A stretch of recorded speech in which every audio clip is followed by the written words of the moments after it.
ሰላም እንዴት ሰንብታችኋል ውድ ተመልካቾቻችን የእግር ኳስ ዳኝነት ምስጢር በብስራት ዩቲዩብ ቻናላችን የዛሬው ጀምሯል እንደሁል ጊዜ የተለያዩ ጉዳዮችን እያነሳን ከናንተ ጋር ጥሩ ቆይታ እናደርጋለን የካፍ ኢንስትራክተር ሽፈሮሸቱ ዛሬም ከኛ ጋር አሉ ፕሮግራሙን እየመራው ከመላ ስቱዲዮ ባለሙያዎች ጋር ቆይታን ማደርገው አዲስ ማምር ነኝ አብራችሁን ስለምትሆኑ እጅግ አድርገን እናመሰግናለን እስከ ፕሮግራማችን ፍጻሜ ድረስ አብራችሁን ቆዩ እንዴት አሉ ኢንስትራክተር ሳምንቶት እንዴት አለፈ ጥሩ ነው ያው ግድ ነው ኳስ ስለሆነ ብዙ ትኩረት የምናረጋው የሚጠይቁ ጥያቄ ጠይቃሉ ይደውላሉ ስራን ፈታመችም እና ደግሞ በሳምንት ውስጥ የሚካሄዱ ጨዋታዎች ስላሉ በእነሱ ላይ ወዲያው ጥያቄ ይጠይቃሉ እና ደስ ያለ ቅሬታ አሳልፈናል መልካም እኛም ደግሞ ያው የሚመጡልንን ሐሳብ አስተያየት ጥያቄዎች ጥቆማም እንዲሁ የምናቀርብበት ፕሮግራም ነውና ከጉስ አንፃር እንዴት ይታያል ይያልን የተለያዩ ሐሳቦችን የምናነሳበት ነው ለዛሬም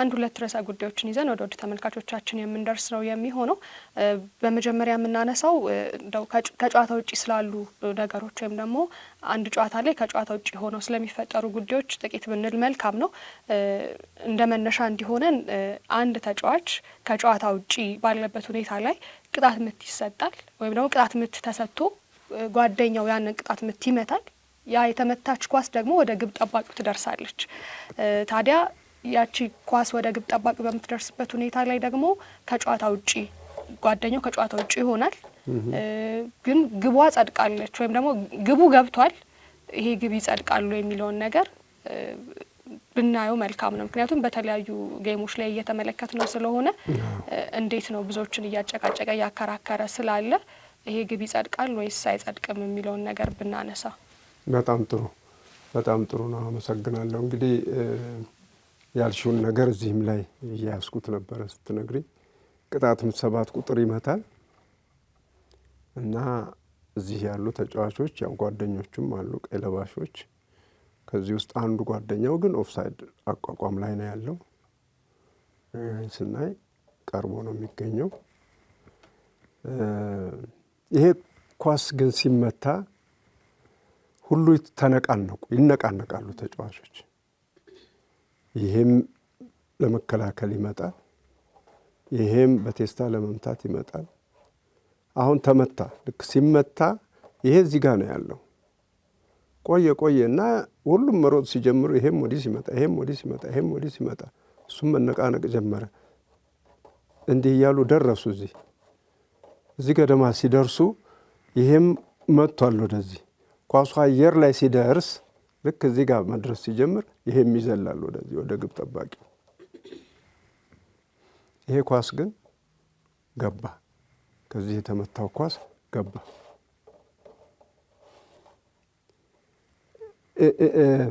እንቅስቃሴዎቹን ነው የምናያቸው አሁን ግልጽ የሚሆኑልን እንቅስቃሴዎቹን ስናይ ነው እንዲህ ከሆነማ ምን ቀላል ነው 9 ቁጥር እዚህ ሆኖ ከዚህ የተመታ ኳስ አንደኛ ይሄ ኳስ ከመመታቱ በፊት ነው ጥያቄ የምንጠይቀው እነዚህ ተጫዋቾች እንዴት ነበሩ የሚለውን ነው ይሄ ኳስ ከመመታቱ በፊት እነዚህ ሁሉም እዚህ ናቸው ይሄ ግን እዚህ ጋር ነው ይሄ ኳስ ከመመታቱ በፊት 9 ቁጥር በኦፍሳይድ አቋቋም ላይ ነበር አንድ መልስ አግኝተናል ኳሱ ሲመታስ ኳሱ ልክ መንቀሳቀስ ሲጀምርስ እሱ ምን እያደረገ ነው ቆሞ ሊሆን ይችላል መንቀሳቀስም ይችላል ሌሎቹ ግን እነዚህ ተንቀሳቀሱ ኳሷን እቺን ለመቀበል እንደዚህ መንቀሳቀስ ጀመሩ ወደ ኳሷ ግብ ጠባቂም እዚህ አለና በዚህ ጊዜ ይሄ ደግሞ መጣ እየበረረ ከነበረበት ቦታ ኳሷ እየተጠጋች ስትመጣ እዚህ ገደማ ስትደርስ ይሄም ደርሷል እዚህ ዘለለ እነዚህ ሁሉ ዘለዋል እሱም አብሮ ዘሏል ሁሉንም ግን አልነካችም እቺ ኳስ ቀጥታ ገባች ምን ይሁን ነው አሁን ጥያቄው ስለዚህ ኦፍሳይድ ህጋችን ምን ይላል አንድ ተጫዋች ለተጋጣሚው የግብ መስመር ከኳሱና ከመጨረሻው ሁለተኛ ተከላካይ ይልቅ እርሱ ቀርቦ ከተገኘ ከጨዋታ ውጭ ነው ይላል ኦፍሳይድ ነው ይላል ስለዚህ በመጀመሪያ ይሄ ቅጣት ምት ሲሰጥ 9 ቁጥር ኦፍሳይድ የሆነበት ምክንያት ከዚህ የተነሳ ነው። 9 ቁጥር ኦፍሳይድ የሆነበት ምክንያት ከዚህኛው ሕግ በመነሳት ነው። ከዚህኛው ሕግ በመነሳት ነው። ይሄን ካልን በኋላ ግን ሌላ ሕግ አለ። በኦፍሳይድ አቋቋም ላይ ያለ ተጫዋች ምንጊዜ የሚቀጣሉ ወይ ነው ጥያቄው። አይቀጣም መልሱ። ለምን ምንጊዜም አይቀጣም? ምንጊዜም አይቀጣም ለሚለው ግን መልስ ይሆናል ወይ? አሁን ለምሳሌ ምንጊዜም አይቀጣም፣ መቀጣት አለበት። መቼ ነው የሚቀጣው ነው? መቀጣት አለበት ተጫዋቹ፣ ኦፍሳይድ ያለ ተጫዋች ግን መቼ ነው የሚቀጣው? መቼ ነው የሚቀጣው? ሁልጊዜ አይቀጣም። አሁን መቼ ነው የሚቀጣው ይሄ ልጅ? አሁን በዚህ ምክንያት ምንም አንቀጣውም። ምንም እዚህ የቆመ ነገር ነው፣ ምንም አንቀጣውም። ይሄ ግን መቀጣት የሚጀምረው ራሱን አንደኛ ወደ ጨዋታው ሜዳ ወደ ጨዋታው ሲመልስ፣ ይሄ ኳስ ለምሳሌ ቀጥታ ይመጣል። ይሄ ኳስ ሲመጣ በዚህ ጋር እሱ እዚህ ውስጥ ከገባ እና ወደ ኳሱ ከሄደ ይቀጣል። ተጫወተ ማለት ነው፣ ተካፋይ ሆነ። አንዱ ሕግ የጨዋታው ተካፋይ ሲሆን ነው የሚቀጣው። በአሁኑ መልክ ይሄው ኳሱ መጣለት። ከዚህ ደህና የቆመው ልጅ ይሄኛው ሮጦ መጫወት ሲችል እሱ እዚህ በመሆኑ ብቻ ወደ እሱ ስትመጣለት ሄደና ነካ፣ ተጫወተ። በዚህ ይቀጣል። ሁለተኛው ይሄን ኳስ ከመጫወቱ በፊት 2 ቁጥር ይሄን ኳስ ለመምታት ይሞክራል። ይኸው ስለመጣ 2 ቁጥር ለመምታት ሲሞክር፣ ይሄ ደግሞ እዚህ ከቆመበት ቦታ ይሄድና ወደ እሱ ተጠግቶ እሱ ያውከዋል፣ ተጋጣሚውን ያውከዋል። በኦፍሳይድ ቦታ ላይ ሆኖ እዛው ቢቆም ምንም አይቀጣም። ቅድም በመጫወቱ ቀጣ ነው። አሁን ደግሞ ምን አረገ? በማወኩ ኢንተርፌረንስ ዊዝ አን ኦፖነንት የሚለው ነው። ተጋጣሚውን ማወክ ማለት ነው። ሄዶ አወከው። በዚህ ምክንያት ይቀጣል። ኦኬ። ሶስተኛው ግልጽ ነው። ይሄ ኳስ ቀጥታ ይመታል። ከተመታ በኋላ ግብ ጠባቂው ጋር ሲደርስ ይተፋዋል። ኃይለኛ ምት ስለሆነ ሲጠፋው 9 ቁጥር ያገኛል። እዚህ ይሄን ኳስ ያገባዋል።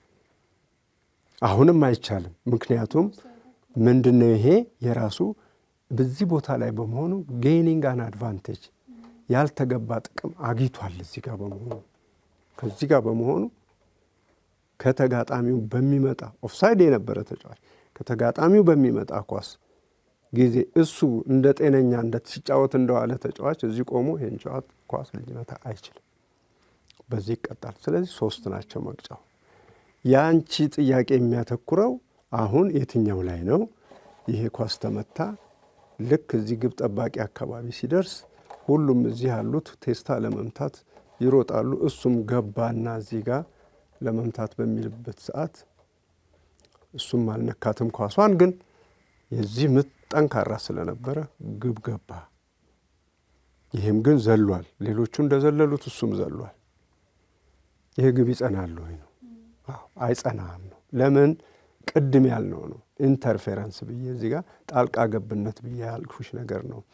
ጣልቃ ገብቷል። ይሄ ግብ ጠባቂውን ነካውም አልነካውም እዚህ ጋር ሆኖ በሚሰራው እንቅስቃሴ የግብ ጠባቂውን እይታ የግብ ጠባቂውን ትኩረት ለውጦታል። ስለዚህም በኦፍሳይድ ይቀጣል። በኦፍሳይድ ይቀጣል። በምንድን ነው የሚቀጣው? ተጋጣሚውን በማስቸገር በሚለው ይቀጣል። ኳሷን እሳ ቢነካ ኖሮ ቢነካ ደግሞ በጨዋታው ተካፋይ በመሆን በኦፍሳይድ አቋቋም ላይ ሆነ የጨዋታው ተካፋይ በመሆኑ ይቀጣ ነበር። አሁን ግን ኳሷንም አልነካም፣ ነገር ግን ግብ ጠባቂውን አውኮታል በሚል ይሄ ግብ አይጸናም እና ግቡ ይሻራል ማለት ነው። አሁን ይሄ ሌሎች ጨዋታዎችም ላይ እያየነው ነው። አሁን ይሄ በቴስታ ስለሚጫወት ነው። ለምሳሌ በቅርብ ያየነውን ነገር እኔ ከዚህ አንድ ኳስ ይመታል። ኳስ ከዚህ ይመታል። ይሄ 9 ቁጥር እዚህ ጋር ነበር።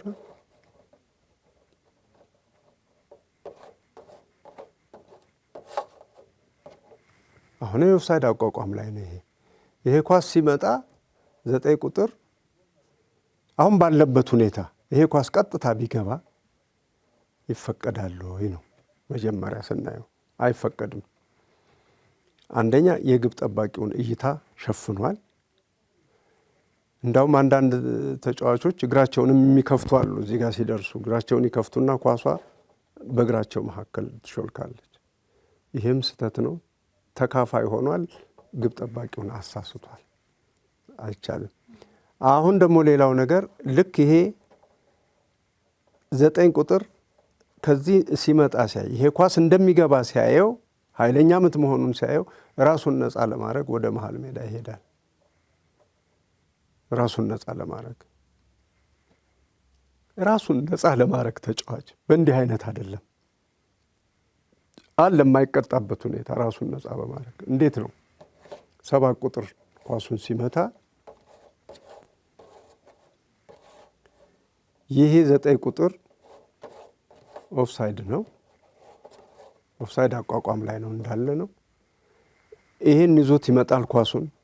ሁሉም አሁን ቆሞ ይሄ ብቻ ሲቆም አይቆሙም። ሁሉም ያው እንደሄዱ እንቁጠር። ይሄም ይሄዳል።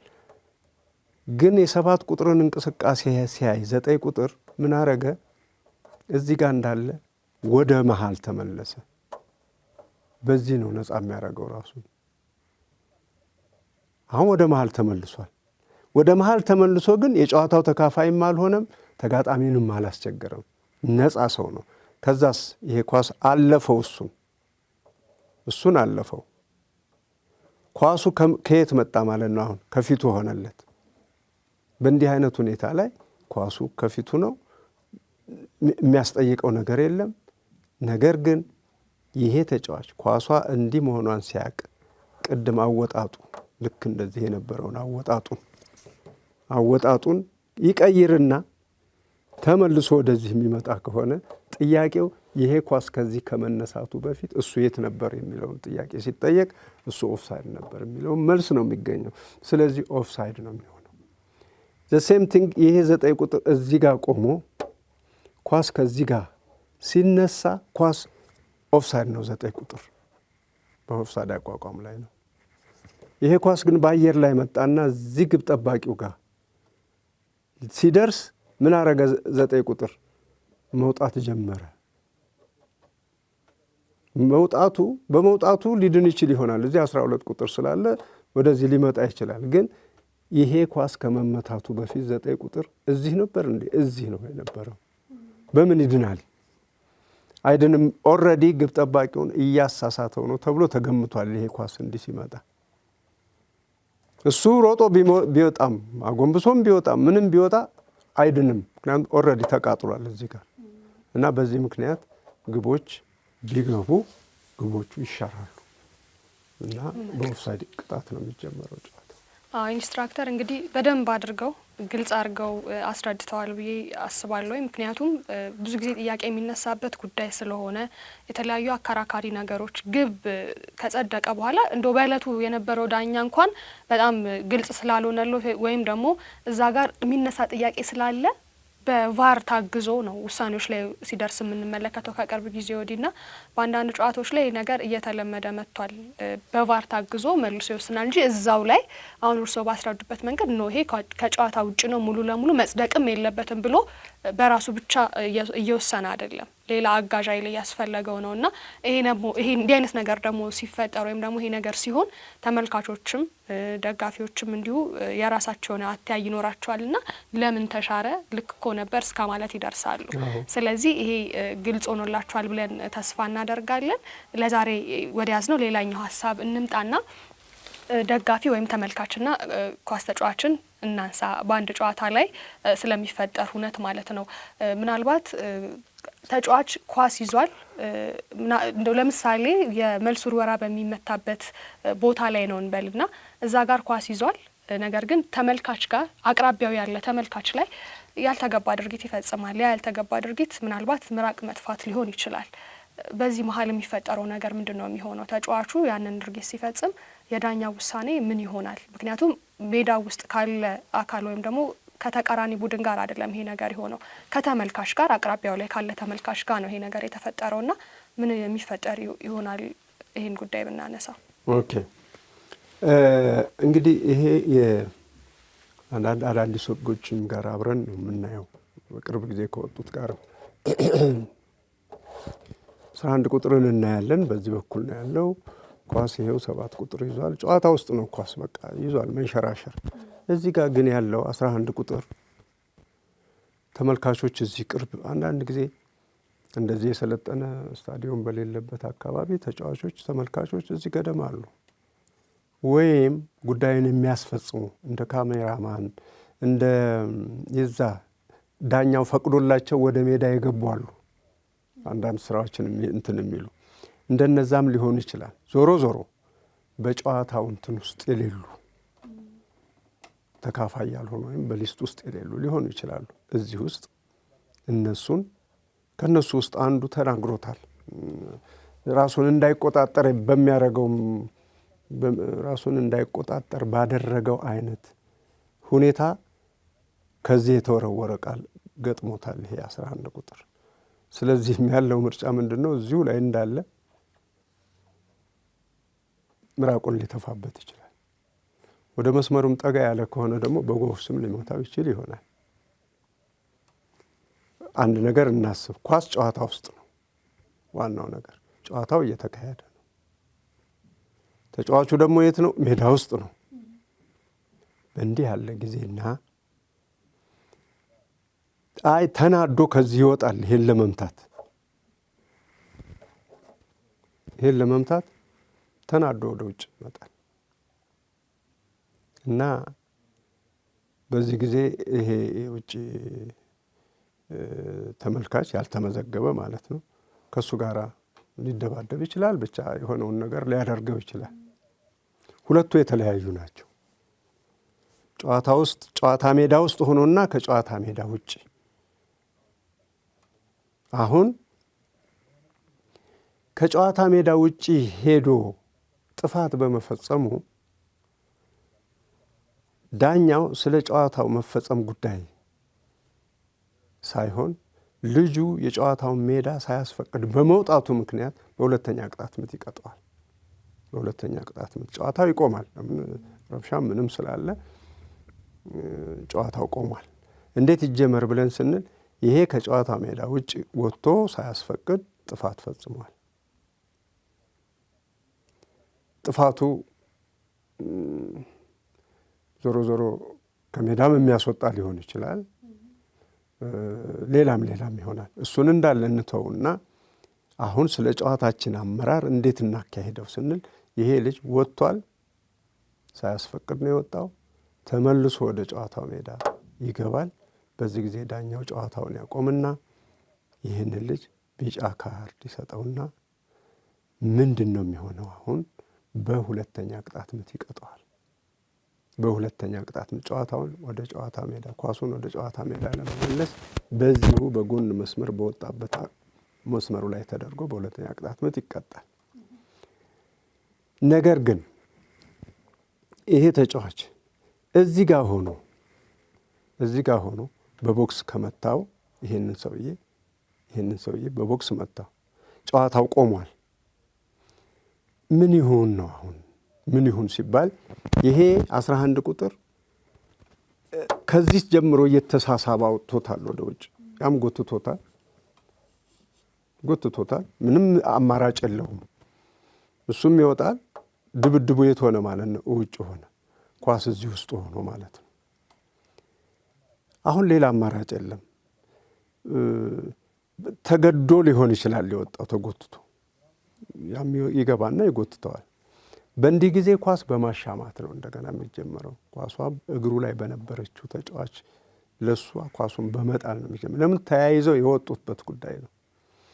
እሱ ግን ከዚህ ወጥቶ ከሆነ ይሄንን ያደረገው በሁለተኛ ቅጣት ምት ይቀጣል። ልዩነቱ ይሄ ነው።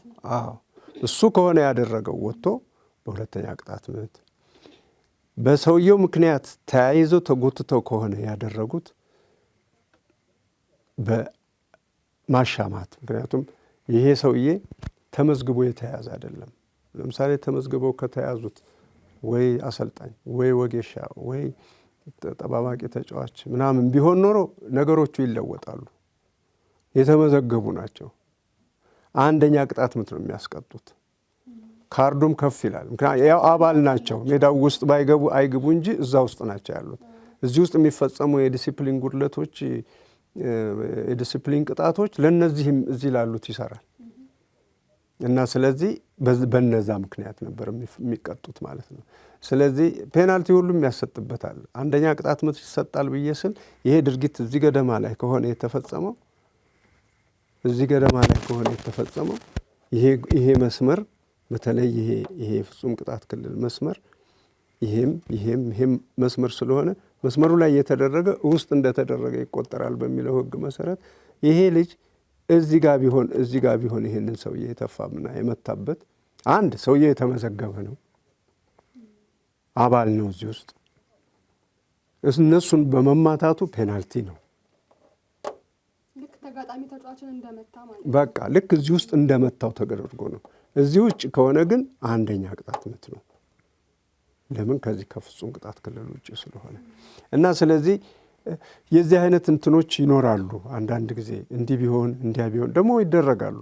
ጨዋታን እንትን ውስጥ እዚህ ውስጥ ሆኖ ጫማውን ሊያስር ይወጣል። ጫማው እሱ ቁጭ ብሎ ሜዳ ውስጥ ቁጭ ብሎ ጫማውን ግን እዚህ ጋር ያስራል።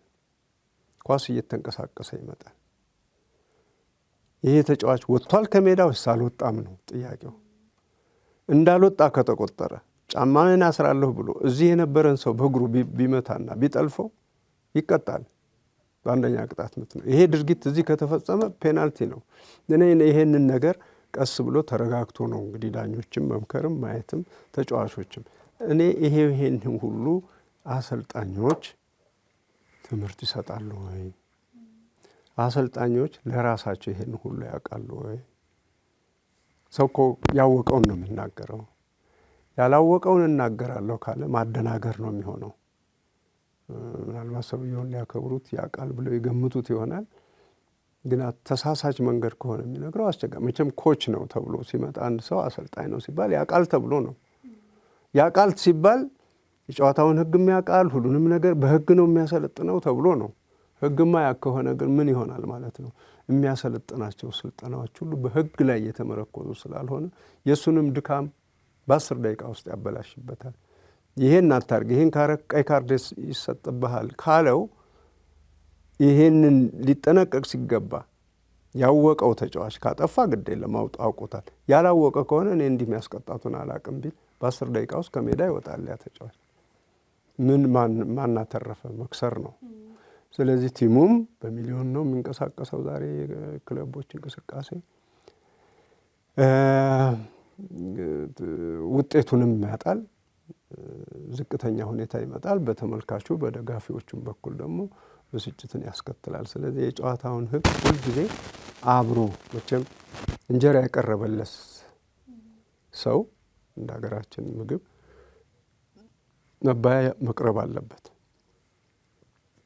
ማንኛውም ይሁን ሽሮም ይሁን ስጋም ይሁን ጎመንም ይሁን ብቻ ማንኛውም ግን ያችን እንጀራ ብቻ እንዲህ በደረቁ ሳይሆን በርበሬም ይሁን ነገሩ ዘንድሮ እንኳን በርበሬ የሚነካ አልሆነም። እንደዛ ይሁን ብቻ ምንድነው ማትፈልገው? እንጀራ ከቀረበለት አንድ ነገር ያስፈልገዋል፣ መባያ ማለት ነው። ስለዚህ ኮች ብቻውን አሰልጥኘዋለሁ ብሎ ተጫዋችን አምኖበት አይደለም መግባት ያለበት፣ አይሆንም። ስለዚህ ምንድነው የጨዋታውንም ሕግ ነው ዋናው ነገር እሱ ነው። እሱ ከሌለ ምንም አይሰራም።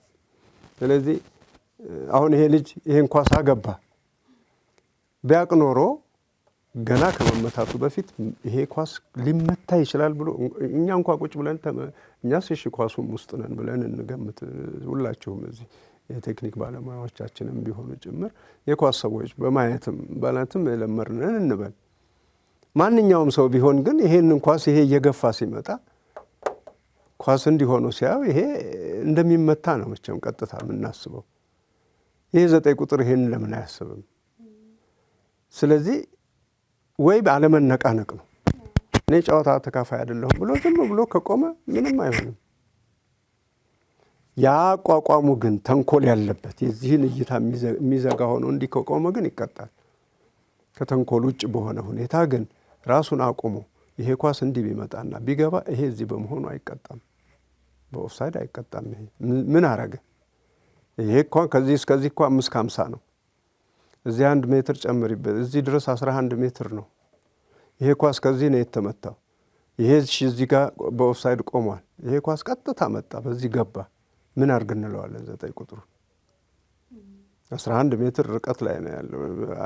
ለመቅጣት በኦፍሳይድ አትቀጭም። ይሄንን ኳስ ተጠግተሽ ግን ተንኮል ያለው ተካፋይነት ያለው ፓርቲስፔት ያደረገ ከሆነ ወይም ተጋጣሚውን የሚያስቸግር ከሆነ ወይም ጥቅም የሚያገኝ ከሆነ ብቻ ነው የሚቀጣውና እንደዚህ የመሰለውን ሕግ ለተጫዋቾቻቸው ማስረዳት ያስፈልጋል።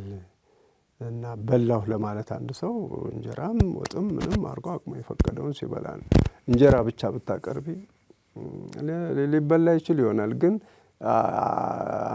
አንጀትም አያረስም። ሁለተኛ ነገር ደግሞ ባህሉም ይሄ አይደለም። የፉትቦል ባህል ምንድን ነው? ባህሉን እኮ ያጣፈጠው ማን ነው? ሕግ ነው። በ1891 ዓመተ ምህረት ነው እንግዲህ ሬፈሪ ዳሩን ይሄድ የነበረው መሀል ውስጥ እንዲገባ የተደረገው በ91 ነው። 1891 ነው። እንዴት ነው ሊገባ የቻለው? ግርግር ሁሌ እየበዛ እንግዳው እዚህ ሆኖ እኮ ይዳኛል። ይሄ በፊትም ይዳኝ ነበር፣ ግን ዳሩን እየሄደ ነው። ስለዚህ አሁን እንዲህ ከሚሆን ይሄ ሰውዬ እዚህ ውስጥ ገብቶ በእጁ ይነካል፣ ይጎትተዋል። አልነካሁትም በራሱ ነው የወደቀው ይላል። ይህ ጭቅጭቅ ሲመጣ እንደ ኧረ እባካችሁ ይሄ ሰውዬ ውስጡ ይግባ ተባለ። ያን ጊዜ ዘመን እንግዲህ ከዛ ጊዜ ጀምሮ ጨዋታው እንዲጣፍጥ አትሊስት በዳኛ አለ በመባል በኮንፊደንስ ነው ተጫዋቾቹም የሚገቡት። እሱም ደግሞ ራሱን እያዘጋጀ እየተማረ ጨዋታውን መምራት የጀመረበት ዘመን ያ ጊዜ ነው እና አለ ዳኛ ጨዋታ አያምርም መቼም ምንም ብናረገው ዳኛን ነው። አንዳንድ ጨዋታዎች ሳይ አንዳንድ ዳኝነቶች በሕግ የተፈቀደ አስመስለውታል። ይሄንን ፋውል አሁን ለምሳሌ አሁን ያለንበት ደረጃ ለዳኝነት በጣም አስቸጋሪ ሆኗል። ምክንያቱም ጥፋቶች በዝተዋል። እነኛን ጥፋቶች ደግሞ ዳኞች አይቀጡም። እንዳውም ተጫዋቾቹ ከወደቁ በኋላ ቀና ብለው አይተው ፊሽካ ለመንፋቱን ሲያውቁ ብድግ ብለው እየሄዱ ነው። አሁን ፋሽን ሆኗል። እነሱም የዛኑ ያህል ይነፋልናል እያሉ በቴክኒክ በራሳቸው ዘዴ ይወድቃሉ፣ አክሮባት እየሰረሱ እና ስለዚህ በጣም መሮጥ፣ በጣም ቅርብ ቦታ መሆን፣ ሆኖ መወሰን የሚጠይቅበት ደረጃ ላይ ተደርሷል እና የኦፍሳይዱም ይሄው ነው። በቃ ይሄንን ለመወሰን ተረጋግቶ ትርጉሞቹን እያገናዘበ መወሰን ያስፈልገዋል። ይሄንን ይመስላል እንግዲህ። ጥሩ ኢንስትራክተር፣ እንግዲህ ውድ ተመልካቾቻችንም ግልጽ ያልሆኑላቸው ጉዳዮች ግልጽ ሆኖላቸዋል። ከዚህ ቀደም የሚያውቋቸው ነገር ላይ ደግሞ የበለጠ አዳዲስ ነገሮች እንዲሁ ደግሞ ተካተውላቸዋል ብለን ተስፋ የምናደርግበት ነው የሚሆነው። የዛሬው መሰናዶ እዚህ ላይ እንቋጭ። ምናልባት ቀረ የሚሉት ሀሳብ ካለ እድሉን ልስጦት፣ ካለበለዛ ግን እንጨርስ ፕሮግራማችን። በሰዓታችን እንሄድና ከዛ ደግሞ እንቀጥለው ደግሞ እንመጣ። መልካም፣ ለሳምንት ቀጠሮ ይዘን እዚህ ጋር እንሰነባበት። ውድ ተመልካቾቻችን ለዛሬ ያዝንላችሁ መሰናዶ ይህንን ይመስል ነበር። ዳግም በሌላ ጥንቅር ሳምንት የምንገናኝ ነው የሚሆነው። የእግር ኳስ ዳኝነት ምስጢር በብስራት ዩቲዩብ ቻናል የዛሬው እዚህ ላይ አበቃ። ኢንስትራክተር ሽፈራው እሸቱን ከልብ አድርገን እናመሰግናለን። እስከ ሳምንት ቸር ቆዩልን።